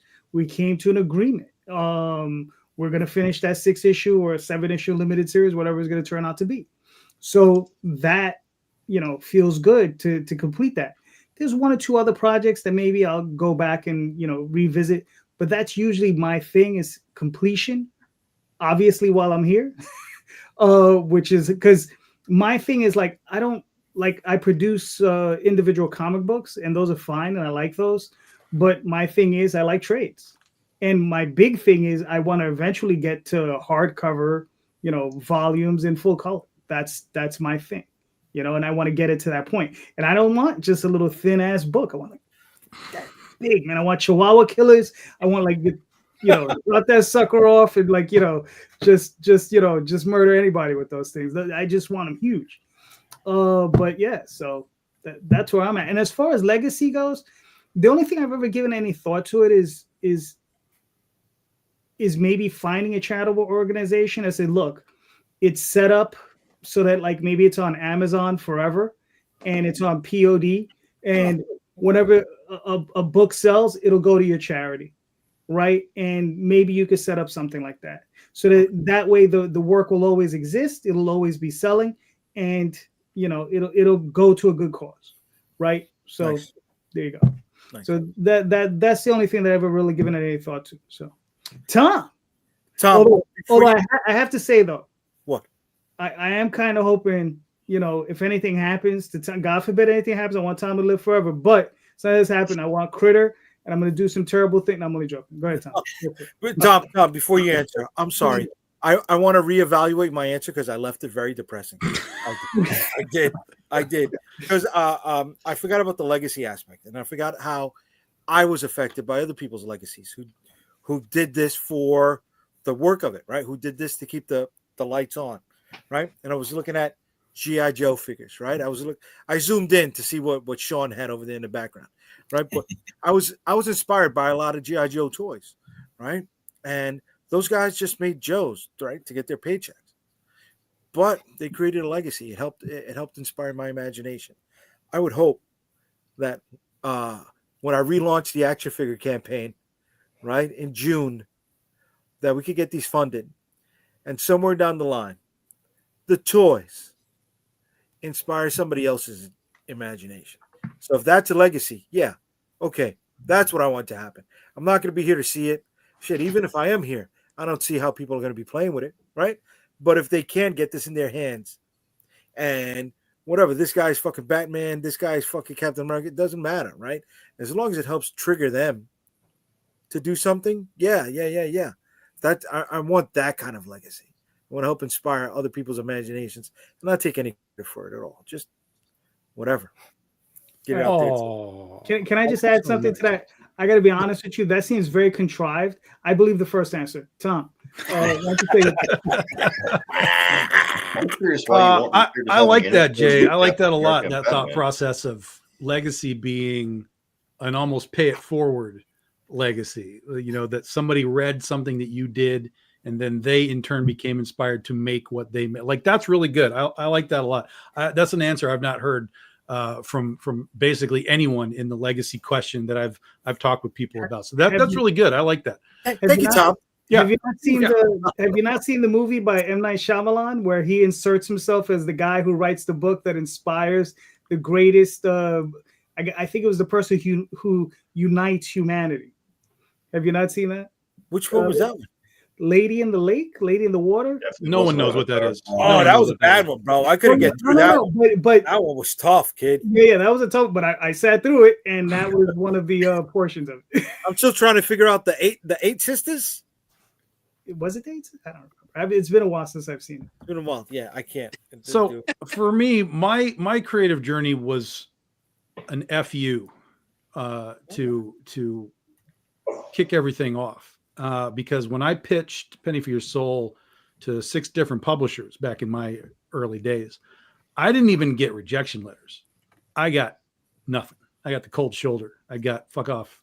And so I basically turned that back around into a big FU chip on my shoulder and said, no, fuck you. I'm going to show you that this is viable, valuable, and ultimately profitable. And 15 years later, most of that's true because it's all still here. It's all still happening. We're still writing the books. We're still writing the characters. People still are buying it. People still want it. People still talk about it. And so for 15 years, I've basically just said, fine, I'll do it myself. And so my initial sort of legacy was to show that you can do it, right? Like, if you really want to do it, you can do this. And I think that I've done that to some minimalistic capacity. The legacy part of it, I've always thought about this. No, I shouldn't say I've always thought about it.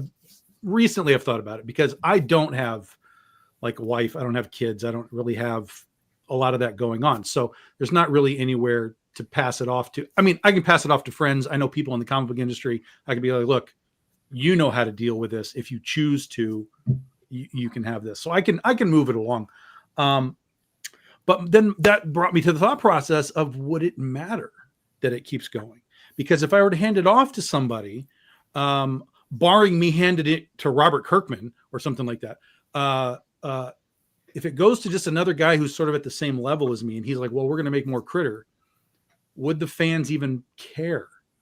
Or is Big Dog Inc. me? Are these characters me? And they're here for me, similar to like Brian Polito. Are they there for Brian / Lady Death?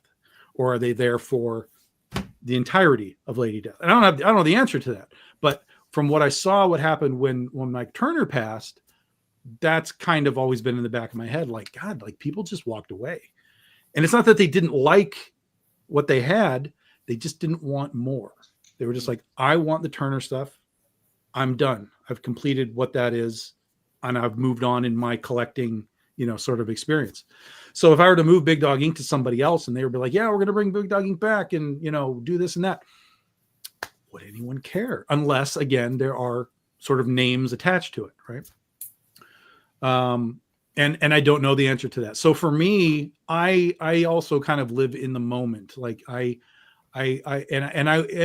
very, very cognizant of, I want what I produce to be good, regardless of its longevity.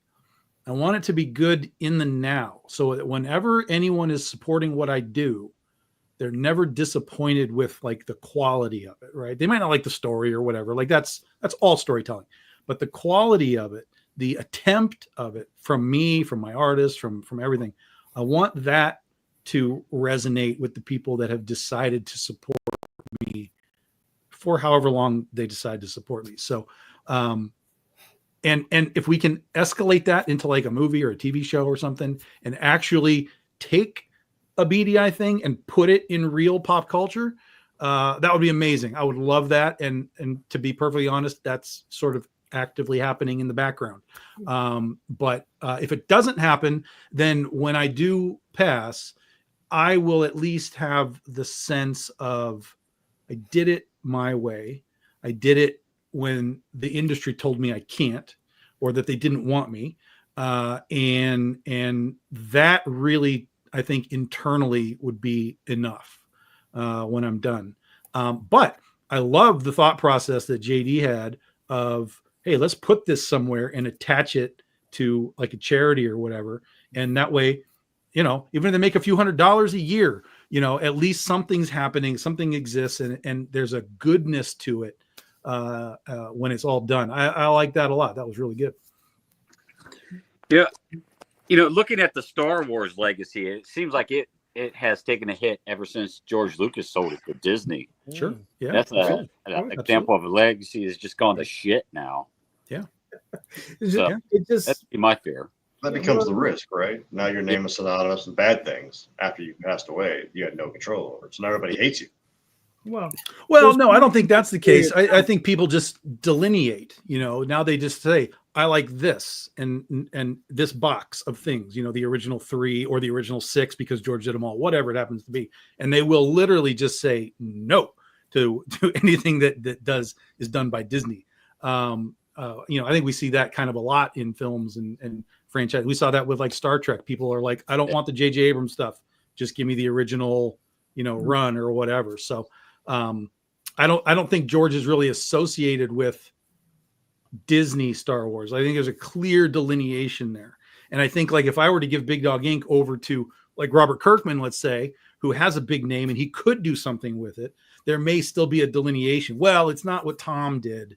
It's now Robert Kirkman's version of Critter or whatever. So there would probably be some sort of a delineation. But at the same time, he could escalate it and make it something that it never was before. So, well, it could unfortunately, it could also end up with like Bill Finger, where he ends up forgotten.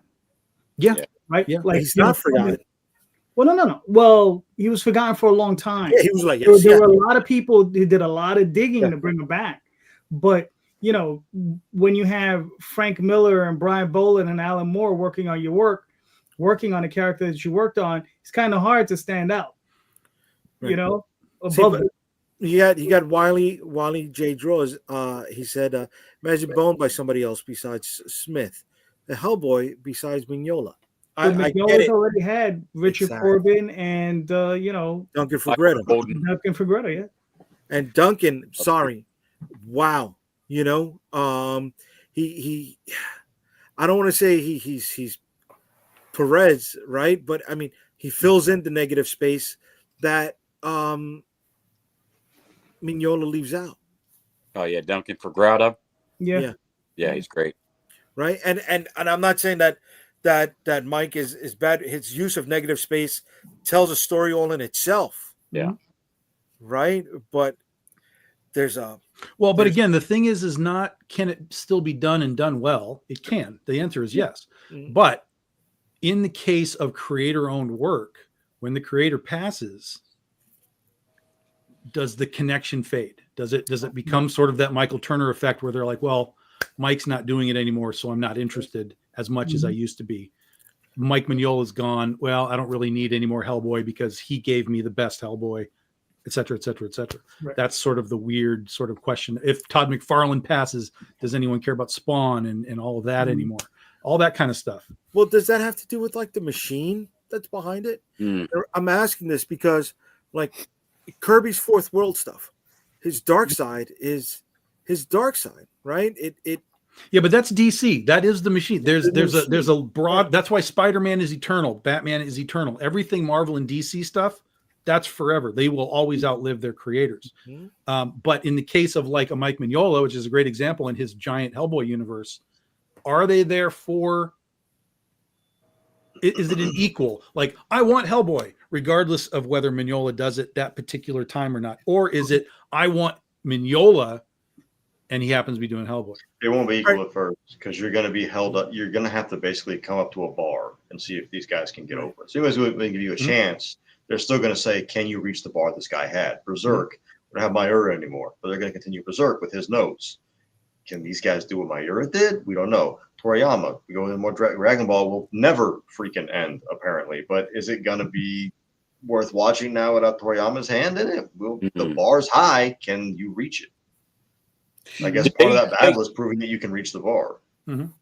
Did Aspen put out more copies of Fathom, like new issues of Fathom? Oh yeah, they've produced dozens of new miniseries over the years. Yeah, absolutely. And how were they received? By I mean, it all fell off. It all fell off. And here's the thing: I have a direct one-to-one note on this because this isn't just I've heard from other people. When I was at the cons with Aspen at their booth, people would come up to the booth and they would want to talk about Mike. It happens all the time. And everyone there, Vince and everybody, they would always talk about Mike, whoever came up. But when it came to, hey, you're a Fathom fan, we got the new series right here, pick up 1 through 7 or whatever. 9 times out of 10, I would hear things like, well, I'm just a fan of Mike, and they wouldn't pick up the new stuff. Even though it was his creation, even though his name is at the top, they were just like, well, I'm here for Mike. And then whenever they did new Mike covers, like they got old commissions and stuff that they would then turn into covers, and it was a new cover, they would come back for that. They would buy those. Oh, wow. Like, let's snap them up. Give me that. Hey, it's a Mike thing. Give me that thing. But without that, there was a definite, lull in sort of the excitement of what was going on, which I felt was just like, I was like, it crushed me. I was like, this blows me away. That this is what's happening. It was really depressing. So what happens then when the creator and the property fade? Like, Matt Wagner and Mage, or Matt Wagner and Mage, Grendel, excuse me. Yeah, Grendel. Right. Nobody's asking for either, but we still, those of us who know, still hold it. Grendel's still running. It pops up from time to time. Yeah, he's either still working. I think the trade is coming out soon for the last thing he just did on Grendel. When? Dark Horse. Really? In the last year. Look it up, man. He recently did a Grendel limited series. I'm waiting for the trade. Believe me, trade is coming. I'm gonna get it. The trade is coming. But now that's, for me, that's the machine that's not putting it out there. Right, that's the machine failing them, because I'm a fan. Okay. the machine is pushing everything else out there to me. Why is it not pushing that out? Well, I mean, you got to remember which machine is it? Are you talking about Marvel and DC? Because he's with Dark Horse. I mean, Dark Horse, different system, different machine. But I get the Hellboy stuff. Okay. I mean, but Grendel, we know, has never been as popular as Hellboy. Yeah. It doesn't have 4 movies. It doesn't. Right? Yeah. Oh, I brought up Seagar and Popeye earlier, bud. Yeah. Yeah. And then there's the stuff like The Crow that has like 6 movies in the comics, right? But it's really more known just for that first movie. Like that's if you say The Crow, everybody goes to that 90s movie first. Yeah. There's also the fun one where you have people that make a legendary piece of content, but then they destroy their own legacy by doing something stupid. Like, the Dilbert guy did something that got him in a lot of trouble. And how many people in comics and creative world now, everybody has to have a sex scandal? Like, you just have to have one now. Like, you don't have one. You're a nobody, you don't have one. I mean, come on. Right. Yeah. So I mean, is anybody going to ask for gaming stuff in the future? That's my point. Like, what happens when you sabotage your own legacy because you're an idiot? Yeah. I mean, Lovecraft has survived a number of controversies, and I think he'll continue to survive those controversies. I think Lovecraft has the advantage of being from a certain time period, so people might be willing to overlook it. Oh, yeah. Well, and also he has the advantage of being dead. Right?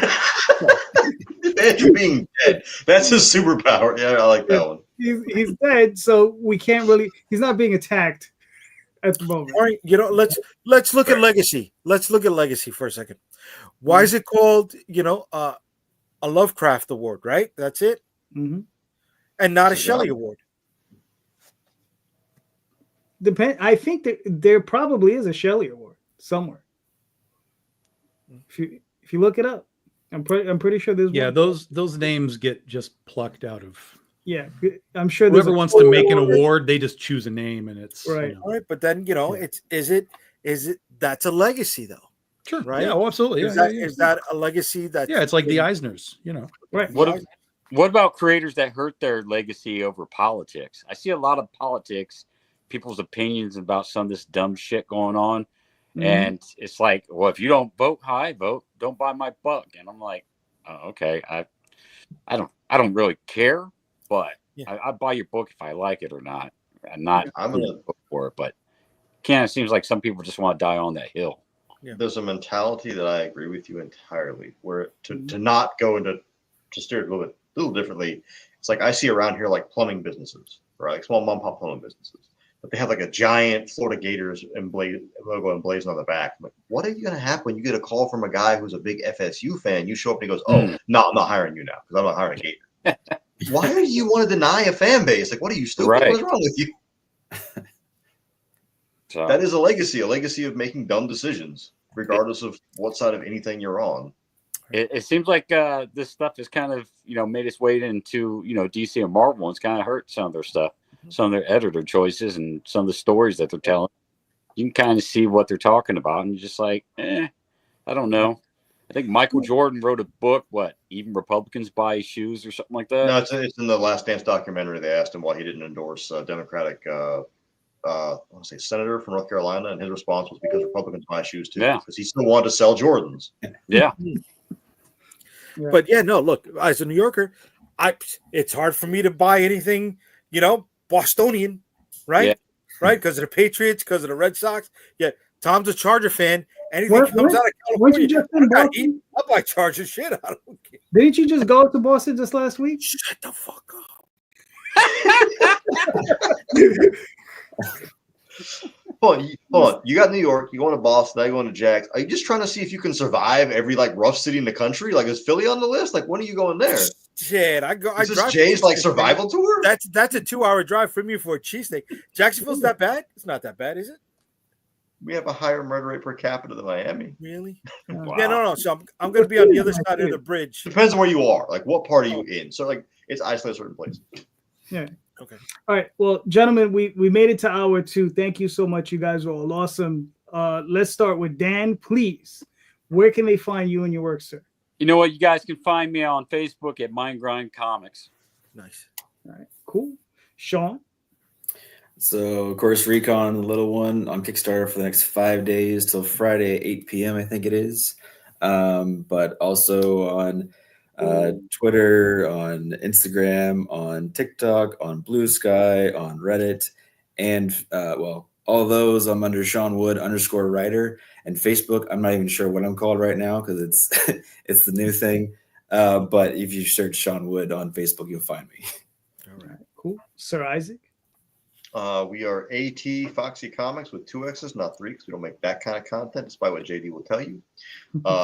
You can find us on anything. We're on Blue Sky, Facebook, Instagram, Twitter. We don't really use Twitter much anymore since they announced they're going to let AI scan your crap no matter what you do. So we're not really posting there anymore, but we're on it. Other than that, our website is foxycomics.com with 2 X's, and we are on Kickstarter. Everything we do goes through Kickstarter first before it goes anywhere else. And because of some of the new regulations coming down through Kickstarter, we will be opening up a pre-order system either on our site or in our Discord, where you can get the we'll call them the Ultra Foxy variants of covers exclusively through those. That way, we're not bothering Kickstarter and Stripe with that kind of content, but you can still get what you ask for. All right, cool. Tom. BigDogInc.com, guys. We do everything through Kickstarter as well. We'll be launching Penny for Your Soul's 15th anniversary book April 9th, right before we go to C2E2. We'll be there that weekend. We'll be in small press. Jesse Witchman will be sitting in with us, and there's always tons of BDI people in the Artist Alley. So if you're coming to C2E2, we'll be able to point you to get all the signatures you can possibly handle. And then we'll be at Motor City as well in May, and Cherry Capital Comic Con up north in Michigan as well. So it's going to be a busy next couple of months. Very good. Mr. Rosario. UnstoppableComics.com. You'll find all my social media links. On April 25th and 26th, I will be at the Industry City Comic Con here in Brooklyn, New York. On January 20th to the 22nd. June 20th to the 22nd. I will be at Joe Fest in Augusta, Georgia with these guys, so you can see them up close. The Kickstarter will also be live at that time. And in October 9th through the 12th, I will be at the New York Comic Con. All right. Very good. I'm JD Calderon. Find me Facebook, Twitter, and all those different places. And you can also find me here almost every Sunday with Mr. Rosario, sometimes Tom, sometimes these other gentlemen, sometimes other gentlemen, sometimes ladies, right? I think I've reached a point where it's most of the time, Tom. Yeah. Well, there you go. It's most of the time Jay too. But but let me tell you something, guys and ladies. Please check out the show notes and click on those links. All of these creators are in there, all of their books are in there, right? So click on those links, buy those books. These creators are all creating awesome books. I mean, just incredible stuff. So please support them, buy those books, and just remember, read more indie comics, especially ours. Have a good night. Thank you. Yeah. Yeah.